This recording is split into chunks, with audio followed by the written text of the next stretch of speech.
Bonjour à tous, je suis Gilles Mancillon, je venais vous saluer aujourd'hui. Bienvenue sur ma chaîne si vous êtes nouveau. Je voulais remercier d'abord tous mes abonnés et tous les nouveaux, les anciens, tous ceux qui suivent ces messages. Je vous remercie d'ouvrir votre conscience à ces nouvelles énergies, à ces idées sur la voie spirituelle. Je vais tirer quelques cartes pour voir ce que l'on peut recevoir comme guidance. C'est des cartes très simples, c'est une amie qui a créé ces cartes avec l'assistance d'un esprit avec ses guides. Et donc, la plus haute sagesse pour nous, c'est achievement, c'est-à-dire atteindre le succès que l'on cherche à atteindre. On n'a pas besoin d'aller plus loin que ça, c'est juste arriver ce qu'on a besoin de faire le par. Hein. On n'a pas besoin, c'est comme si on joue au golf, on n'a pas besoin de faire un eagle ou un goéland. On a déjà essayer de faire le par, d'arriver exactement sur l'énergie qu'on a besoin.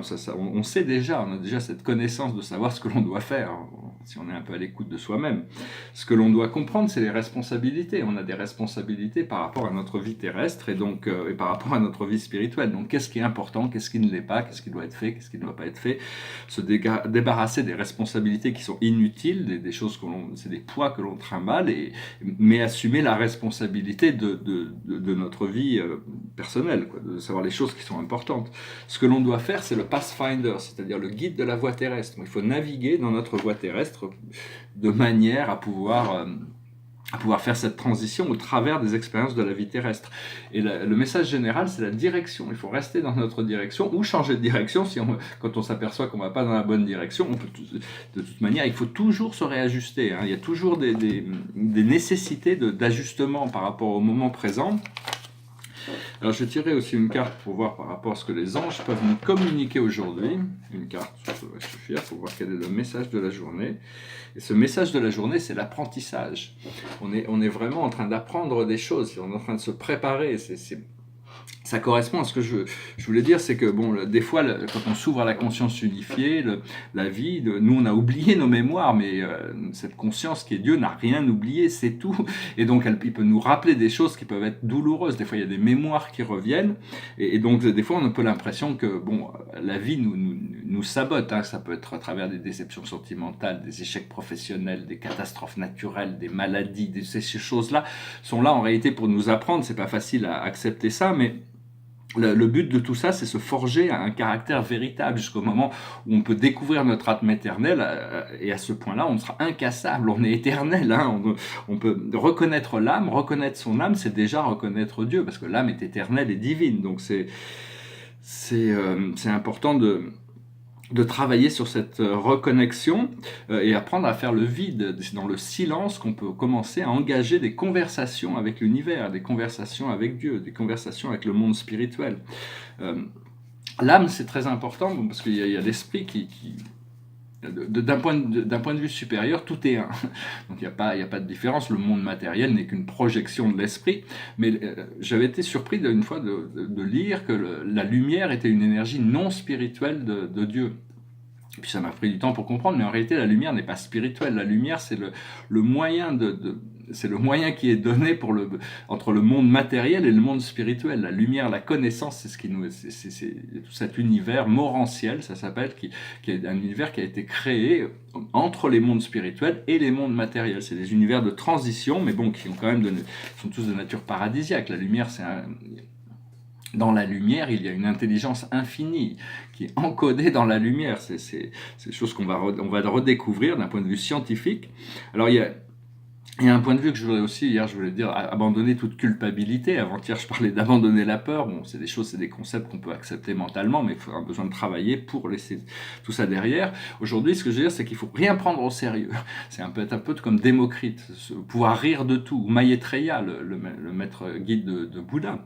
C'est vraiment arriver à voir tout dans la perfection sans avoir besoin d'attache, pouvoir prendre les choses, arrêter de prendre les choses au sérieux. Bon, notre travail est sérieux, notre relaxation est sérieuse, notre amusement est sérieux, c'est des choses, le plaisir c'est quelque chose de sérieux, la joie de vivre c'est quelque chose de sérieux, mais toutes les circonstances du monde terrestre, au moins on les prend au sérieux, au plus les choses se passent facilement, et s'il n'y avait pas tous ces égos qui prenaient toutes ces situations au sérieux, qui se prenaient au sérieux, tout le monde redeviendrait comme dans la nature.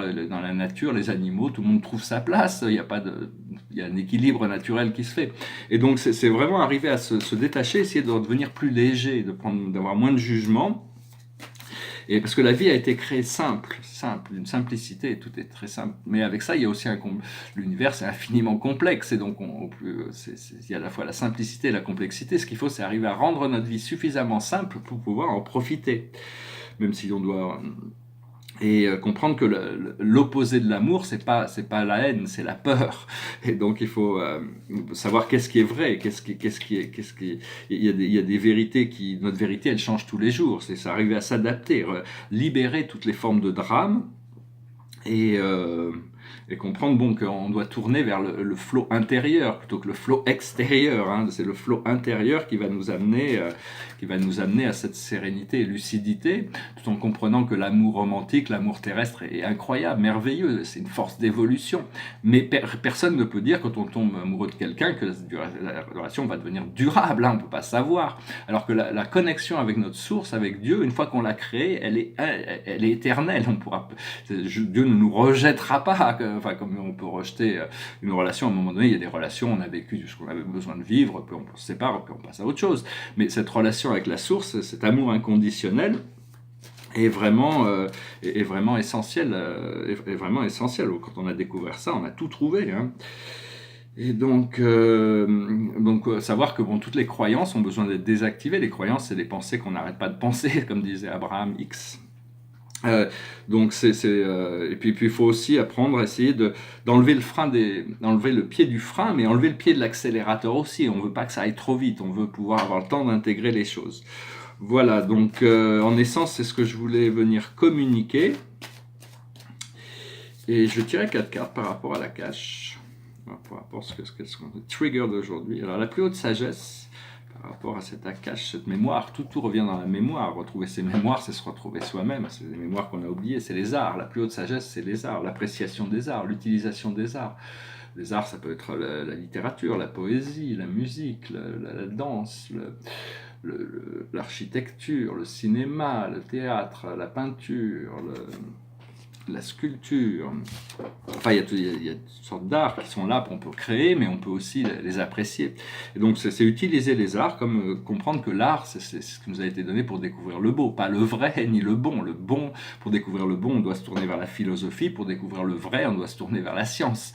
Enfin, la science, on doit découvrir nos sciences personnelles pour découvrir notre propre vérité. Parce qu'il y a des sciences qui sont acceptées, mais dès qu'il y a une nouvelle connaissance qui arrive, tout devient, on croyait que la Terre était plate, et puis un jour on s'est aperçu qu'elle n'est pas devenue ronde parce qu'on a pensé ça, mais elle l'était plate. Donc les gens qui croyaient, parce que tout se passe dans notre tête en réalité. Donc c'est au fur et à mesure qu'on arrive à lâcher prise sur nos croyances, l'univers peut nous révéler des vérités supérieures, on les reçoit et on les intègre, et à partir de là on grandit. C'est ce que l'on doit comprendre, c'est l'art, c'est grandir, on doit grandir, parce qu'on est bien là où on en est. On n'est pas pressé, on est aimé divinement du Créateur, quelles que soient nos circonstances, quel que soit notre passé, toutes ces choses-là. Il faut savoir si on n'était pas infiniment aimé de Dieu, on n'existerait pas. C'est toute cette illusion qui nous en sépare, mais des illusions, des croyances. Mais en essence, on doit s'accepter, mais il y a toujours cette force quand même, cette force de l'évolution, ces codes de la source qui, quelle que soit la situation, on va toujours être forcé d'avancer. On n'a pas jusqu'au moment où on rentre dans la lumière. À ce moment-là, on est arrivé. Donc c'est un petit peu savoir garder cet objectif de la lucidité et la sérénité. Et ce que l'on doit faire, c'est l'Égypte, c'est retrouver cette connaissance transcendantale de l'immortalité. Et ces pyramides c'est des temples de connaissance, des temples d'initiation qui vont redevenir un jour ouvertes à l'humanité. Puis le message général, c'est une relation personnelle profonde, durable. C'est l'époux-l'épouse. Alors ici, l'époux-l'épouse, ça correspond à une relation durable. Hein, c'est pas juste une relation passagère. Donc c'est savoir cette relation, c'est une relation familiale a priori. Donc c'est aussi se concentrer. Si vous êtes dans une relation, se concentrer sur l'harmonie du couple. Si vous n'êtes pas dans une relation, c'est vous rester ouvert à la possibilité de faire une rencontre qui pourrait déterminer, apporter ça. Le tableau derrière moi, c'est un des tableaux d'une série, il est signé daté 2005, ça fait partie de cette série d'intérieur. Il y a une sorte de Marc Roscoe ici, puis derrière il y a une sorte sorte de Pollock, c'est pas vraiment un Pollock, et puis il y a ce personnage là qui tient une flamme, c'est la flamme de la liberté, et ici il est sur deux, on dirait qu'il a des skis, mais j'ai failli transformer ce verre-là en dollars et ce verre-là, ce bleu-là en euros, mais bon, je ne l'ai pas fait, j'ai préféré le garder abstrait. Ça s'appelle l'échelle de Jacob, c'est-à-dire c'est ce qui est connecté, ça part du cœur, mais c'est quelque chose qui monte et qui est organique, hein, la vie c'est quelque chose d'organique. Je vais partager aussi quelque chose. C'est assez marrant. J'ai retrouvé ce petit livre, c'est un livre du 19e, qui s'appelle L'histoire de France et de géographie pour le baccalauréat et les lettres. Ce qui est intéressant dans ce livre, il n'y a pas de date, mais la première personne a signé son nom et a marqué 1871. Et ce qui est intéressant, c'est que toutes les cartes sont intactes. Mais ce qui m'a beaucoup amusé, c'est que l'histoire change avec le temps. Au 19e siècle, l'histoire de France, telle qu'elle était adressée aux bacheliers, c'est-à-dire que dans 100 ans, toute l'histoire que l'on croit aujourd'hui aura complètement été effacée pour être remplacée par quelque chose de plus réel. Et à l'époque, c'était 4138 ans avant Jésus-Christ, la création du monde. En 2482, le déluge. En 2055, Abraham. Après ça, il y a Moïse, Josué. Et puis après, ils arrivent à la guerre de Troie. Après ça, ils arrivent l'ère de l'Olympiade. Et ça finit avec la mort de Napoléon. Donc l'histoire a été un peu révisée. Elle est constamment révisée. Mais en réalité, la seule véritable histoire que l'on va véritablement découvrir, ça sera en découvrant la cache, la connaissance de toute l'histoire. Tant qu'on a des trous dans notre histoire, c'est juste une interprétation. Il faut savoir que l'histoire a été écrite par les vainqueurs des guerres. Et donc il y a toute une petite histoire. Il y a toutes sortes de choses derrière le voile qui sont un peu... Enfin, je trouvais ça assez amusant, j'aime bien les vieux livres. Celui-là est à assez bon état, et ce qui est intéressant, c'est que toutes les cartes sont des cartes... Il y a des cartes et des tableaux, c'est assez amusant de voir comment il y a certaines choses qui ont évolué depuis lors, depuis le 19e siècle. Je vais chanter une chanson, c'est une chanson qui a été écrite par 5 personnes, je ne sais pas comment ils ont fait pour se mettre à 5 personnes pour écrire une chanson, mais il y avait Bono, il y avait Bob Dylan, c'était une super chanson qui cherche que l'amour, être sauvé par l'amour, et de voir que le passé n'est plus que des ruines, et il y a un nouveau monde qui s'ouvre devant nous. Ça s'appelle Love Rescue Me. Love rescue me, come forth and speak to me, raise me up and don't let me fall. No man is my enemy, my own hands imprison me. Love rescue me.